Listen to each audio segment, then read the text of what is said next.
V poslednej dobe pozorujem, že mnohí ľudia sa naučili, akým spôsobom pridávať.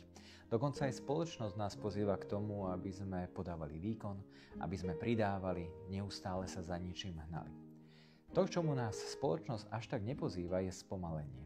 No a preto som sa ja rozhodol týmto videom pozvať vás k tomu, aby ste spomalili. Nie každý potrebuje jazdiť na Ferrari.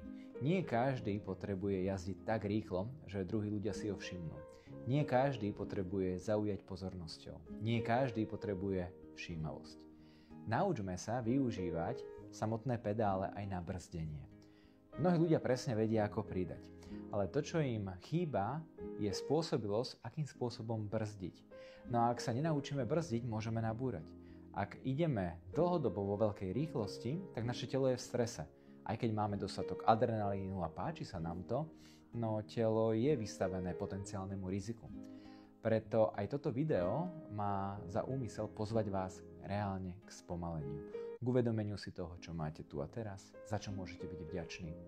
Mnohé výskumy poukázali na to, že tí ľudia, ktorí sú vďační a reálne si aj uvedomujú, za čo sú vďační, tak to pomáha ich mozgu, pomáha to kreativite, pomáha to k spokojnosti a znižuje to aj mieru výskytu depresie. Aktuálne sa nachádzame aj v jesennom období a budú nás čakať aj rôzne poruchy naviazané na sezónne afektívne ciele, ktoré mnohokrát vstupujú do procesu psychického prežívania, ako napríklad znížená tvorba melatonínu, ktorý ovplyvňuje napríklad aj našu samotnú náladu.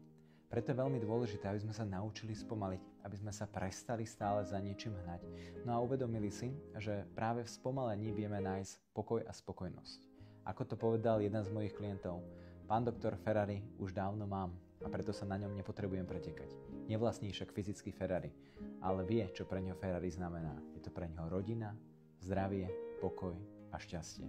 Preto ak máme pokoj, ak máme čo to dať do úst, tak máme všetko to, čo reálne potrebujeme. Spomalme a viac si užívajme, než len stále pretekáme.